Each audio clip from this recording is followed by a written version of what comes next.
우리가 신년을 들어서면서 지혜문학을 통해서 한 해를 어떻게 살까? 이 지혜문학의 지혜를 배우고 있습니다. 지혜문학은 말 그대로 고대의 지혜, 그 중에서도 우리가 성경의 지혜를 배우고 올 한 해 어떻게 살아갈 것인가, 이 지혜를 배우는 시간으로 삼고 있는데, 잠언이나 욥기나 마찬가지로 이 전도서도 쉽지가 않습니다. 말 그대로 지혜라는 것 자체가 그렇게 쉬운 일이 아니죠. 또한 우리가 고대 사회의 언어와 그 언어가 품고 있는 의미가 굉장히 시간적으로, 시대적으로, 또한 지역적으로도 굉장히 많이 다르기 때문에 사실 그것을 극복하는 격차가 쉽진 않지만, 현대 우리가 고대 사회의 그 사고를 또 이해하지 못할 것도 없기 때문에 또 완전히 정복하기 어려운 그런 산도 아니다, 이렇게 생각할 필요가 있고, 그럼에도 불구하고 쉽게 생각할 필요는 없고, 쉽게 생각해서는 안 된다. 그래서 성경을 접할 때 좀 항상 내가 모르는 측면이 있다, 이런 생각을 가지고 접근할 필요가 좀 있는 것 같습니다. 오늘 이 전도서의 지혜를 통해서, 그리고 지혜문학 전반의 이야기를 좀 마무리하면서 2026년을 살아갈 어떤 지혜에 대해서 우리가 한 수 배우는 그런 시간으로 삼으려고 합니다. 그러기 전에 이제 이 전도서를 접할 때 꼭 넘어야 될 산 하나가 있습니다. 바로 헛되다라고 시작하는 전도서의 헤벨이라는 히브리어를 좀 극복할 필요가 있습니다. 전도서가 가장 유명한 구절 중에 하나는 그 1장 2절에 이렇게 시작되죠. 한번 읽겠습니다. 시작.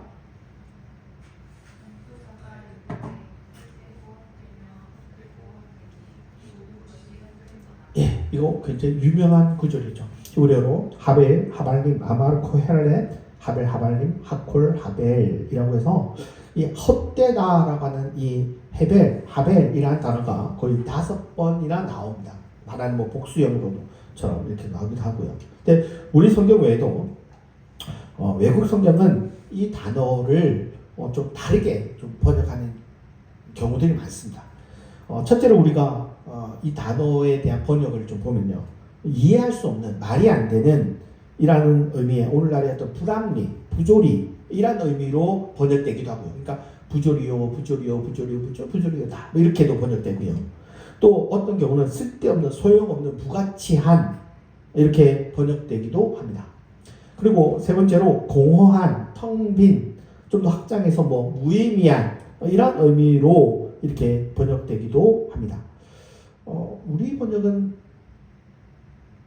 어디에 해당하면 될까요? 한 세 번째 정도로 의미가 따라가지 않나 이런 생각이 듭니다. 그래서 한국의 개역, 공동번역, 새번역, 쉬운 번역 모두 다 헛되다 이런 세 번째 의미를 좀 많이 따르는 것 같고요. 가톨릭 성경이나 우리말 성경이라고 또 나와 있는 성경도 보면 이 허무라는 번역이 나오는데, 이것도 아마 이 세 번째 헛되다, 허무하다 뭐 이런 의미에 들어가는 번역으로 삼고 있는 것 같습니다. 저는 그런데 이 번역이 전도서를 읽을 때 매우 해를 끼치는 게 아닐까라는 생각을 합니다. 허무주의적인 의미의 이해도 이 세 번째 의미군에 해당되긴 하는데, 문제는 전도서가 이 허무주의를 말하는 게 아니다라는 겁니다. 제가 어렸을 때, 그러니까 중고등학교, 중학교, 고등학교 시절에 좀 허무주의적인 사고들이 굉장히 많았습니다. 왜냐하면 그런 좀 학자들의 책들을 좀 읽으면서 좀 이런 허무주의적인 사고를 갖고 있었는데, 저는 이 전도서를 딱 보면서 성경에 허무주의를 얘기하네? 라고 생각을 했는데, 사실은 전도서는 허무주의를 지지하지 않습니다. 그래서 저는 그 당시에 성경이 허무하다, 헛되다라는 게 허무하다라고 생각했는데, 사실은 제가 틀렸다라기보다는 이렇게 번역했기 때문에 그렇게 충분히 오해할 여지가 있다라는 거죠. 하나 꼭 짚어줘야 될 거는 전도서가 허무주의를 지향하지 않는다는 겁니다. 예. 그런데 헛되니 모든 것이 헛되다라는 이 번역은 좀 허무주의를 연상할 수 있는 그런 뉘앙스를 갖고 있는 거죠. 그럼 어떻게 번역하는 게 좀 더 좋을까? 많은 학자들이 기본적으로 동의하는 그러니까 거의 대다수 학자들이 이 단어가 뭐냐라고 얘기할 때 이 단어가 기본적으로 표현한 단어는 잠깐 있다가 사라지는 겁니다. 그래서 예를 들어서 이런 거죠. 지금 그림에 나오는 것처럼 추운 날 24시면 뭐가 생기죠? 입김이 생기죠. 이 입김이 딱 생겼다가 어떻게 돼요? 금세 사라지는 거예요. 이게 해별입니다. 그래서 입김이 해별입니다. 그리고 이스라엘 땅에, 우리나라도 뭐 그렇지만 이스라엘은 아침에 잠깐 아침 이슬이 맺히거든요. 그런데 바로 날씨가 어때요? 뜨거워요. 그러면 아침 이슬이 해가 뜨자마자 어떻게 될까요? 사라져요. 그 사라지는 게 바로 해별입니다. 그리고 이스라엘은 아침에 안개, 우리도 아침에 안개들이 있지만 또 해가 뜨면 또 어떻게 돼요? 아침 안개가 싹 사라져요. 그게 해별입니다. 그러니까 잠시 있다 사라지는 입김이나 수증기가 바로 이 해별이란 단어. 그러니까 번역하기가 어때요? 쉬운 게 아닌 거죠. 그러니까 이게 일종의 이렇게까지 표현하는 것에 대해서 학자들이 좀 약간 논란이 있게 하는데 좀 우리가 좀 쉽게 이해하기 위해서는 순간성 같은 찰나적인 겁니다. 근데 여기에 이것 자체가 나쁘다 좋다라는 판단이 개입이 되면 안 되는 거예요. 원래 이 단어는 그냥 사라지는 거예요. 있다가 사라지는 겁니다. 그러니까 헛되다 무의미하다는 이 현상에 대해서 가치 부여가 된 거죠. 가치 판단한 거죠. 그죠? 이게 좋다 나쁘다의 의미가 포함되어 버린 거예요. 근데 원래 해별이라는 단어는 이 단어 자체의 어떤 가치 판단을 하는 게 아닙니다. 그래서 이 의미를 파악하기에 잠깐 좀 이 번역이 그렇게 저는 만족스러운 번역은 아니다라는 겁니다. 그러니까 모든 것이 무의미하다라는 말과 모든 것이 잠깐 있다가 사라진다라는 것은 좀 다른 어떤 그 느낌을 줄 수 있기 때문인 거죠. 물론 우리가 인생을 살다 보니까 다 인생이 어때요? 허무하다라기보다는 정말 뭐랄까요? 인생 무상하다 이런 느낌을 주려고 이렇게 번역을 한 거예요. 네. 하지만 이거는 사실은 좋다 나쁘다라는 어떤 가치 판단을 하지 않고 번역하는 게 사실은 더 좋은 번역이에요. 그래서 이 해별이라는 의미를 이 가치 판단을 한 어떤 헛되다라고 번역하는 게 좋을지 아니면 찰나적이다, 순간적이다 라는 어떤 번역을 하면 좋을지 한번 좀 생각해 볼 필요가 있습니다. 그것을 좀 더 잘 알 수 있는 게 전도서 9장 9절입니다. 해별이라는 단어가, 헛되다는 단어가 어떤 번역이 홀라할까 한번 좀 생각해 보시면 좋을 것 같습니다. 한번 읽어볼까요? 가로친 것까지 다 함께 읽어주세요. 시작.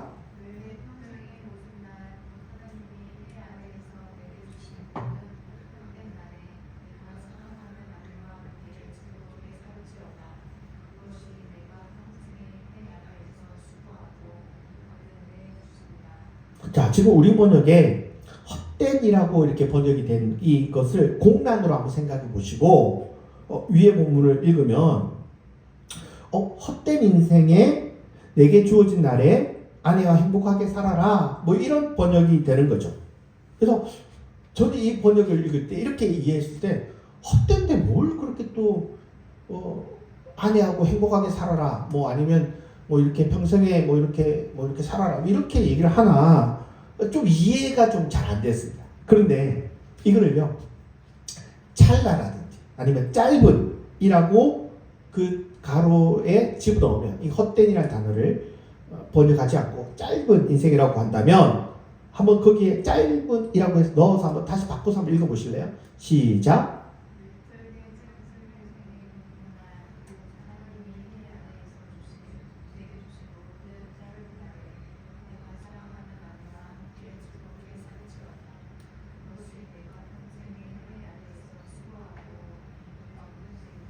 예, 이게 좀 더 자연스럽죠. 그래서 짧은 인생에 하나님 입장에서 보면 이 인생은 짧은 거예요.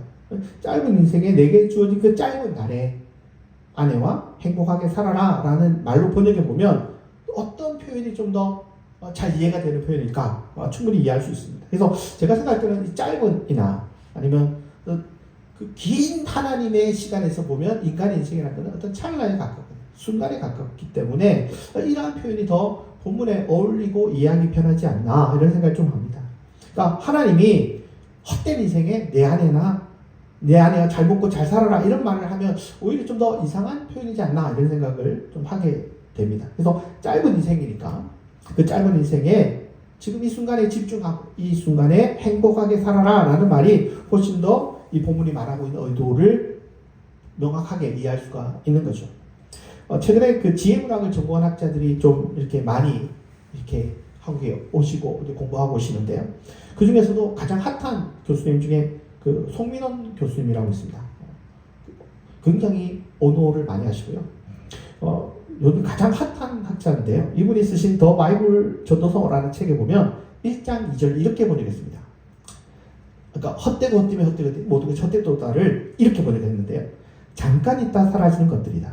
코엘렛이 말한다. 잠깐 있다 사라지는 것들이다. 모든 것은 잠깐 있다 사라진다. 1장 2절 이렇게 번역했습니다. 그러니까 어떤 찰나성, 순간성의 그 느낌을 번역을 한 거죠. 저는 이 헛되다라고 하는 이 번역을 이렇게 번역해야 우리가 전도서에 대한 오독을 상당수 줄일 수 있지 않을까라고 생각합니다. 이분이 번역한 9장 9절 보시면 제가 읽어볼게요. 하나님께서 이 땅에서 내게 주신 짧은 인생의 모든 날 동안 사랑하는 사람과 함께 삶을 누려라. 그 짧은 인생의 모든 날이 내가 이 땅에서 살며 열심히 수고한 대가로 주어지는 내 몫이기 때문이다. 라고 해서 이렇게 헤벨이라는 단어를 가치 판단이 없이 그냥 이것 자체를 그대로 표현하는 게 훨씬 더 본문을 정확하게 읽을 수 있지 않을까 이런 생각을 해서 저는 송민원의 이 번역이 훨씬 더 낫지 않을까 이런 생각을 좀 하게 됩니다. 쉽게 얘기하면 인생이란 짧다는 거예요. 금방 사라진다는 거예요. 이 세상의 어떤 찰나성, 순간성, 세상 일이 너무 큰 산 같고 너무 건너기 힘든 그런 큰 바다 같은 큰 강 같아도 결국 지나간다. 인생 고통이 그 순간에는 너무 커 보여도 결국 인생은 찰나다.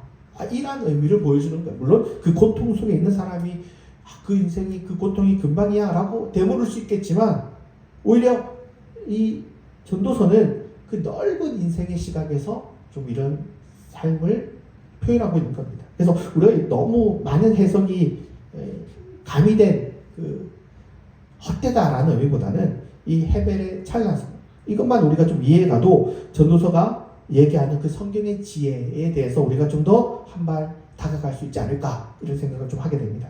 그래서 헛되다라는 이 단어의 원래 정체성만 알아도 우리가 전도서의 큰 산을 넘을 수 있을 거다라는 생각이 듭니다. 헛되다라기보다는 짧기 때문에 우리 인생의 그 소중함을 깨닫고 살아가야 된다. 이것이 전도서가 얘기하고 있는 큰 그림 중에 하나라는 겁니다. 이 단어만 하나 알아도 우리가 사실 전도서 끝 해도 크게 문제가 없을 정도로 충분한 표현이지 않나. 물론 이거 외에도 또 우리가 오독할 수 있는 표현들도 있는데 그건 다음에 전도서를 우리가 다룰 기회가 된다면 이런 오독의 가능성들을 좀 더 살펴보려고 하고요. 오늘은 이 전도서의 큰 그림, 지혜문학의 큰 그림을 좀 더 다뤄보려고 합니다. 전도서도 기본적으로 현대의 사고로 접근하면 본문이 가리키는 방향이 아니라 우리의 사고로 그냥 이해하다 보면 자꾸 산으로 갈 수 있기 때문에 전도서가 가리키는 방향이 뭔가를 좀 알 필요가 있습니다. 제가 저번 주에 얘기한 것처럼 기본적인 틀은 잠언의 그 규범적인 지혜, 그 중에서도 어떤 인과응보에 대한 그런 얘기를 기본으로 다루고 있는 겁니다. 거기에 대해서 어떤 잠언이나 욥기나 전도서들은 일종의 반대되는 반성적인 지혜, 약간 삐딱한 지혜를 들이밀고 잠언을 전제로 해서 이야기한다라는 거죠. 그러니까 인과응보가 다 틀렸다가 아닙니다. 잠언이 얘기하는 이렇게 살면 이런 결과가 있을 거야. 이러한 답을 얘기했을 때, 그게 다 틀린 거야가 아니라 예외가 있지 않냐? 라는 게 욥기였죠. 인과응보 사상이 물론 맞아. 그런데 각각의 모든 사람들의 경우를 살펴봤을 때 그게 다 적용되는 경우가 아닌 경우도 많더라는 거죠. 욥기가 그 얘기를 하는 거예요. 그러니까 잠언이 확정적으로 얘기하는 것에 오히려 약점을 폭로하는 책이 욥기고요. 욥기는 한 명의 개인의 주인공을 다루면서 이 사람은 적용이 안 되잖아 라는 문제로 그 잠언의 가장 지혜로운 이상적 인간임에도 불구하고 고통당하는 사람에 대해서 문제를 제기하는 것이 욥기였다라고 말 수 있습니다. 근데 전도서는 이렇게 접근하는 게 아닙니다. 잠언에 대해서 기본 전제를 가지고 있는데 이 문제를 전 인류적, 전 우주적, 전 시간적 차원으로 확장해서 접근합니다. 예를 들어 욥기는 한 사람에 집중했잖아요. 그죠? 한 사람에 집중했습니다. 그런데 전도서는 한 사람이 아니라 그 스케일을 쫙 늘려보는 거예요. 전 세계적으로 넓혀보는 거예요. 전 우주적으로, 전 시간적으로 넓게 보는 거예요. 그러니까 전도서가 맞상대하고 있는 대상이 잠언의 어떤 법칙, 규범적 지혜라는 것을 인지하고 시작해야 됩니다. 그렇지 않고 오늘 우리 시대의 이해와 사고로 접근하면 우리 시대의 사람들은요 또 다른 사고를 갖고 있거든요. 그래서 이 부분을 딱 읽다 보면 내 생각이 현대적 사고에서는 전도서가 얘기하는 게 틀린 게 있어요. 그러면 전도서가 말하고 있는 바를 우리가 못 짚어내고 다른 길로 갈 수 있기 때문에 항상 말씀드린 것처럼 욥기나 전도서는 뭐를 전제해야 된다? 잠언을 전제해야 된다. 당시의 고대 지혜라고 하는 기본적인 지혜를 전제하고 들여다봐야 된다는 겁니다. 그래서 잠언이 무슨 말을 하고 있는지 이해해야 되고, 그런데 그런 경우가 아닌 경우가 있잖아 라고 얘기하면서 잠언에 대한 어떤 반태제를 두고 시작해야 전도서나 욥기와 시선을 같이 하는 거예요. 잠언이 이렇게 얘기하는데 그 법칙이 안 되는 경우가 있잖아 라고 해서 둘이가 다른 얘기를 하고 있는 거예요. 오늘 우리 시대의 지혜와 시각으로 접근하면 더 혼란스러워 접근할 수 있기 때문에 우리는 항상 이 잠언을 맞상대하는 책들이 욥기와 그리고 전도서다라는 생각을 항상 가지고 가야 되는데, 이 욥기와 전도서가 모두 잠언에 대한 이해 제기를 한다는 점에서 같은데 이 둘이 또 차이점이 있는 거죠. 아까 얘기한 것처럼 욥기는 한 사람이 집중한다면 전도서는 좋은 세계적으로 모든 사람 그리고 모든 시간에서 살펴보는 완전히 반대로 접근하는 겁니다.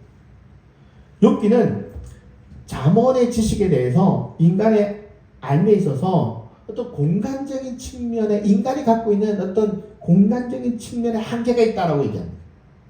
그러니까 인간이 아는 건 인간 세계밖에 없다. 그런데 사실은 천상의 세계, 그리고 죽음의 세계, 바다의 세계, 인간이 갈 수 없는 그 모자란 지혜의 한계를 지적하는 게 공간적으로 다른 거예요. 그래서 욥과 같은 각 개인에게 응가 응고가 다 적용되지 않는 것은 우리의 지혜가 부족한데, 이게 뭐냐? 공간적으로 우리는 한계가 있는 거예요. 인간의 지혜밖에 모르고요. 그렇기 때문에 우리의 지혜의 어떤 공간적인 측면의 한계를 얘기하는 거예요. 그래서 마지막에 가면 네가 뭐 저쪽에 일어난 거 아니야? 세상에 저쪽에서 일어난 거 아니야? 이렇게 얘기하면서 공간적인 지혜의 부족함을 얘기하는 거죠. 근데 전도서는 좀 다릅니다. 공간의 지혜가 아니라 시간의 측면의 인간의 한계의 문제를 지적하는 거예요. 잠언이 하나님의 지식을 인간이 알 수 있다 라고 확정적으로 말하는 데 있어서 인간이 가지고 있는 지식의 부족을 시간적 영역에서 볼 때 인간은 그 하나님의 지식의 전모를 파악하기 어렵다는 거예요. 왜? 하나님의 절대적 시간 속에서 인간이 보는 것은 찰나예요. 하나님의 절대 시간에 비하면 우리가 살아봤자 뭐 100년밖에 못 살잖아요. 그런데 인간은 그 하나님의 그 시간의 시작과 마지막, 처음과 마지막을 볼 수 없기 때문에 인간이 볼 수 있는 것은 한정적인 거예요. 시간적으로 한정적인 거예요. 그 점을 지적하는 거예요. 그래서 두 책이 잠언에 대해서 딴지를 거는 것은 동일한데, 재밌는 건 이 잠언의 규범적 지혜가 너 틀렸어, 다 틀렸어, 무효야 라고 하는 게 아니라, 이게 중요합니다. 그거 맞는데 잠언 하나님의 어떤 규범적 지혜가 맞아. 그런데 예외성이 있지 않냐. 그런 것 중에 잠언, 욥기는 어떤 인간의 공간적인 측면이 있고, 그리고 전도서는 어떤 그 삶의 한계가 있는데 그 어디가 있냐? 어떤 시간적 측면에서 우리는 한계가 있다라는 걸 인정하고 바라보는 겁니다. 그래서 항상 잠언을 비교하면서 동시에 잠언의 한계를 지적한다 라는 점을 가지고 우리가 전도서를 접근하는 것이 좋다라는 겁니다. 전도서에서 얘기하고 있는 가장 중요한 점 중에 하나는 잠언은 선과 악이 있고 인간은 선을 추구하고 악을 멀리해야 된다라는 것을 명확히 얘기합니다. 그런데 그 선하다, 악하다라고 이렇게 잠언은 명확하게 얘기하는 것에 대해서 전도서는 그 판단 기준을 조금 미뤄보자, 유보하자 요 얘기를 합니다. 왜냐하면 인생에 많은 것들이 있는데 잠언에 자꾸 뭔가를 판단해. 이게 선하고 이게 악하고. 그런데 잠깐 생각해 봐봐. 태어나는 것과 죽는 것, 울음과 웃음, 사랑과 미움, 전쟁과 평화 이런 것들에 있어서 어떤 게 꼭 좋은 거고 어떤 게 꼭 나쁘고 또 어떤 게 선하고 악하다라고 과연 그렇게 명확하게 판단할 수가 있겠니? 라고 의문을 제기합니다. 그러면서 우리는 그렇게 생각할 수 있어요. 태어나는 건 기쁜 거고 좋은 거고 죽는 건 악한 거고 울음은 나쁜 거고 웃음은 좋은 거고 이런 식으로 우리는 자꾸 판단을 하는데 영혼이라는 관점에서 살펴보면 그 판단이 과연 옳을까? 좀 선과 악에 대한 판단도 조금 미흡할 수 있는 거 아니냐 미뤄보자는 거예요. 예를 들어서 옷감을 꿰매는 것이 좋은지 나쁜 건지 돌을 던지는 것이 좋은지 나쁜지 이 옳고 그름으로 자꾸 판단할 게 아니라 판단을 좀 미뤄보자는 거예요. 왜? 짧은 인간의 시간 속에는 그게 옳은 것일 수 있는데 긴 시간 속에는 그게 틀릴 수도 있다는 거죠. 그러니까 긴 시간의 시각으로 보면 내가 당장의 판단이 긴 시간에는 다를 수가 있는 거예요. 그러니까 판단을 미뤄보자는 거예요.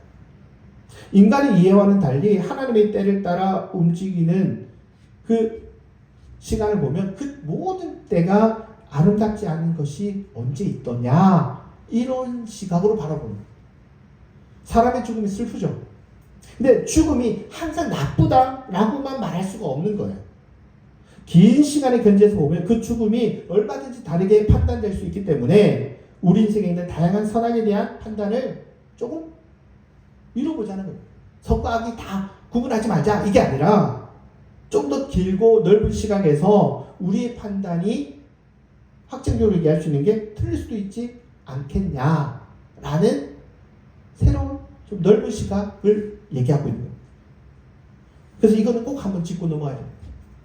아무리 욥기가 그리고 또 우리가 정말 꼭 짚어 넘어가야 될 중 하나가 욥기나 전도서가 잠언에서 딴지를 계속 걸지만 그러나 이들이 아무리 잠언에 대해서 어떤 딴지를 걸어도 절대 포기 안 하는 전제가 하나 있습니다. 이거는 지혜 문학을 통틀어 얘기하고 있는 가장 중요한 메시지 중에 하나입니다. 이 전제는 하나님이 절대적으로 선하고 절대 주권을 갖고 있다라는 기본 전제를 부인하는 게 아니라 욥기가 선과 악에 대해서 딴지를 걸기도 하고요. 또 그렇다고 하더라도 이 세상의 모든 선과 악은 판단할 수 없다는 선악에 대한 폐기나 선악에 대한 해체나 선악에 대한 전면적인 혼돈 이걸 얘기하는 게 아니라 전도서는 욥기의 선과 악에 대한 어떤 잠언의 선과 악에 대한 기본 틀을 인정하지만 그럼에도 인간의 한계성을 있다라고 얘기하는 거예요. 그래서 그 한계성이 판단에 있어서 유보하고 미뤄보라는 거예요. 그렇다고 해서 그 잠언의 그 하나님의 이야기를 다 부인하는 게 아닙니다. 그거를 하나 기억할 필요가 있습니다. 그래서 잠언과 욥기와 전도서의 차이를 좀 더 얘기를 하면 잠언의 어떤 기본적인 지혜 그 중에서도 인과응보에 대한 어떤 욥기는 인간 지식의 한계와 제한 모르는 영역이 많다라는 점을 말하면서 인과응보의 법칙이 틀렸다가 아니라 못 보는 경우가 있다는 예외가 있다는 거예요. 우리가 파악이 안 되는 부분이 있는 거예요. 전도서는 인간 자체가 하나님의 영원한 패턴 잠언에는 패턴이 있다고 얘기했잖아요. 근데 그 영원한 패턴을 과연 명확하게 판단할 수 있느냐 파악이 어렵잖아. 선과 악이라 얘기하고 하는 부분에 있어서 좀 우리가 명확하게 얘기할 수 없는 부분이 있다라고 해서 두 책 모두가 하나님이 말씀하신 그게 하나님이 틀렸다 잘못되었다가 아니라 둘 다 얘기하는 게 뭐냐면 파악하기 어렵다. 욥기는 인간의 인지적, 경험적 한계 때문이다 라고 얘기하고, 전도서는 인간의 존재론적, 시간적 한계 때문에 파악하기 어렵다는 거예요. 그러니까 결국 욥기나 전도서가 말하고 있는 거는, 그래, 잠언이 말하는 그 하나님의 그 온전함, 하나님이 얘기한 그게 틀렸다, 하나님이 다 잘못되었다가 말하는 게 아니라, 둘 다 얘기하는 게 뭐냐면 우리가 알지 못한 영역이 있다. 욥기는 그 알지 못함을 내가 알지 못한다, 어떤 지혜의 어떤 공간적인 한계를 얘기하는 거고, 전도서는 인간이라는 존재가 짧은 찰나를 살기 때문에 그 한계가 있다. 선과 악의 진정성을 진정으로 파악할 위치가 못 된다라는 그 시간적인 한계를 얘기하는 겁니다. 쉽게 얘기해서 둘 다 선악을 타기하거나 부정하는 것이 아니라 잘 모르기도 한다. 우리가 파악이 안 되는 부분이 있다는 거예요. 그래서 하나님이 틀렸다가 아니라 둘 다 뭐라고 얘기하냐면 우리가 모른다. 이걸 인정하자. 이러한 결론이 있는 거예요. 거기서 새로운 접근이 있는 거예요. 잠언, 욥기, 전도서와 이 셋이 모두 다 한 목소리로 말하는 것이 있다면 그건 하나님은 안 틀렸다는 거예요. 하나님이 절대선이다. 그러니 우리가 현실에서 이해 안 되고 모르고 이런 부분이 있지만 언제가 분명 하나님의 올바른 판단, 그게 뭐예요? 의로운 자는 반드시 복을 준다 라는 것에 대해서 이 셋은 다 동의하는 거예요. 반대하는 것 같지만 동의를 하고 시작합니다. 하나님의 절대선에서 인간은 잘 모르지만 그것에 대해서 부정하는 게 아니에요. 동의한다. 이것을 좀 더 기억해 볼 필요가 있습니다. 이건 제가 나중에 한 번 더 좀 정리해서 얘기 드리겠습니다. 잠언과 전도서의 차이라고 할 수 있는 것이 한 가지가 더 있는데, 잠언은 제가 말씀드린 것처럼 어떤 그 과거 지향적 세계관을 갖고 있다라고 말씀드렸습니다. 근데 잠언만 그런 것이 아니라 구약 세계 전반이 과거를 바라보고 있습니다. 그래서 과거를 갈수록 지혜가 많다라고 생각을 했던 거죠. 근데 잠언의 과거 지향적 세계관은 과거를 바라보며 살자는 것이 아니라 과거를 배워서 어디에 쓰는 거예요? 현재와 미래에 대비하기 위함입니다. 과거에 이러한 어려움이 있었기 때문에 그때 해결했던 지혜가 있잖아요. 그걸 우리가 가지고 어떤 현재나 우리가 미래에 올 어려움이 올 때 그 과거의 지혜를 가지고 대처하자라는 겁니다. 그런 면에서 과거 지향적 세계관이라는 것은 과거를 그리워하고 과거만 되새기자는 것이 아니라 미래 지향적 세계관이기도 합니다. 근데 전도서는 여기에 딴지를 겁니다. 인간이 그렇게 생각하는 것처럼 다 파악하고 적용이 가능할까? 미래도 알 수 없잖아. 인간은 처음도 모르고 미래도 모르는 존재라는 것을 이야기합니다. 그래서 인간이 알 수 있는 건 딱 하나 있습니다. 언젠가. 바로 지금입니다. 현재라는 거예요. 그래서 여기에 전도서만의 지혜가 있습니다. 3장 12절 읽겠습니다. 시작.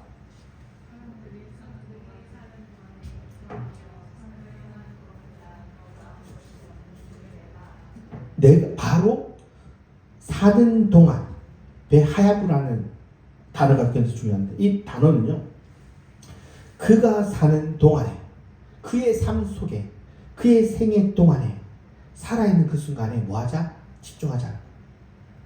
그러니까 과거도 모르고 미래도 모르는 거예요. 그 현재가 중요하다. 흔히 얘기하는 카르페 디엠입니다. 현재를 붙잡아라. 오늘을 누려라. 이 순간을 살아가라. 그 유명한 의제가 잠언에 담겨져 있습니다. 이 말은 미래를 대비하지 말라는 말이 아닙니다. 이 말에는 모든 가능성을 대비하라는 의미이기도 합니다. 전도서는 기본적으로 과거도 모르고 미래도 모르고 심지어 현재에도 어떤 패턴으로 간다고 얘기하지만 잠언은 그것도 예측하기 어려운 거예요. 그러니까 패턴의 예측대로 안 가는 그 예외 상황을 늘 전도서는 인식하고 있는 거예요. 미래에 누구도 넘어질 수 있고 누구든 넘어질 수 있기 때문에 언제든 넘어질 수 있는 가능성을 항상 대비하는 것이 중요합니다.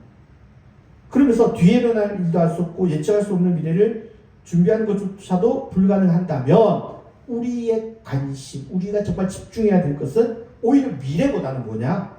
지금 이 순간, 살아있는 이 순간을 집중해라는 거예요.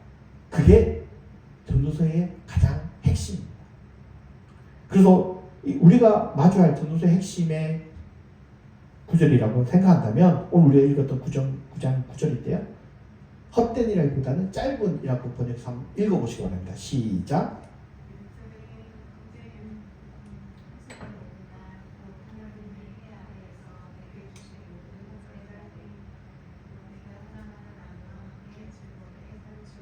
이 구절을 보시면 다시 한번 보시면 짧은 인생이니까 사랑하는 아내와 함께 살아라 라고 즐겁게 살아라 이렇게 얘기합니다. 이 말은 단순히 부부만을 얘기하는 게 아니고요. 네가 지금 이 순간에 사람들과 사랑하면서 행복하게 누리며 살아라 라는 겁니다. 쉽게 얘기하면 미래에 물론 미래에 행복한 것을 위해서 오늘을 우리가 준비해야 될 것도 있지만 미래도 모르기 때문에 당장 우리가 정말 집중해야 될 것은 현재라는 것. 쉽게 얘기하면 오늘 이 순간 행복해. 전도서에 지금 딱 이거 한마디라고 해도 틀리지 않습니다. 지금 행복해야 돼. 너 지금 이 순간 행복해야 돼. 전도서가 머무는 시점은 항상 지금 여기입니다. 그리고 그 영혼과 그 순간이 한 지점에서 만나는 곳 바로 지금 여기라는 겁니다. 지혜문학을 정리하면서 놓치고 말아야 될 최고의 지혜를 한 번 더 걸고 좀 집중하고 넘어가려고 하는데 잠언이 말하는 것 중에 하나가 인과응보가 있다는 겁니다. 여기에 욥기는 악인이 잘 되고 의인이 고통받는 현실이 있던데 네 말대로 다 되는 게 아니던데 라고 의문을 제기하죠. 이때 그 가장 유명한 그 신학적 이야기, 신학적 그 전제가 나옵니다. 하나님의 신정론. 과연 하나님은 의로우신가? 하나님이 정말 믿는 자, 하나님 말씀대로 바르게 산 자들에게 축복받는 것이 과연 맞는가에 대한 의문을 제기하는 것에 대해서 다른 어떤 그 장르의 책들은 대답을 얘기하고 있지 않습니다. 근데 지혜문학은 잠언, 욥기, 전도서는 여기 대답하고 있습니다. 제가 이 공부를 하면서 가장 정말 행복했던 그 신이 바로 신정론의 답을 준다. 그게 뭐냐? 세상을 살아보니까 과연 의인이 축복받지 않는 경우들이 있는데 하나님 부재한 게 아닐까라는 의문을 가질 수도 있는데 아니라 지혜문학 세 권은 다 뭐라고 얘기하냐면 아니야. 반드시 하나님 축복하실 거야. 반드시 의인에게는 축복이 임하는 거야. 당장 현실에서는 이해하기 어렵고 보이지 않고 알 수 없는 것 같지만 아니라 하나님의 인과응보는 언제일지 모르지만 반드시 임한다는 거야.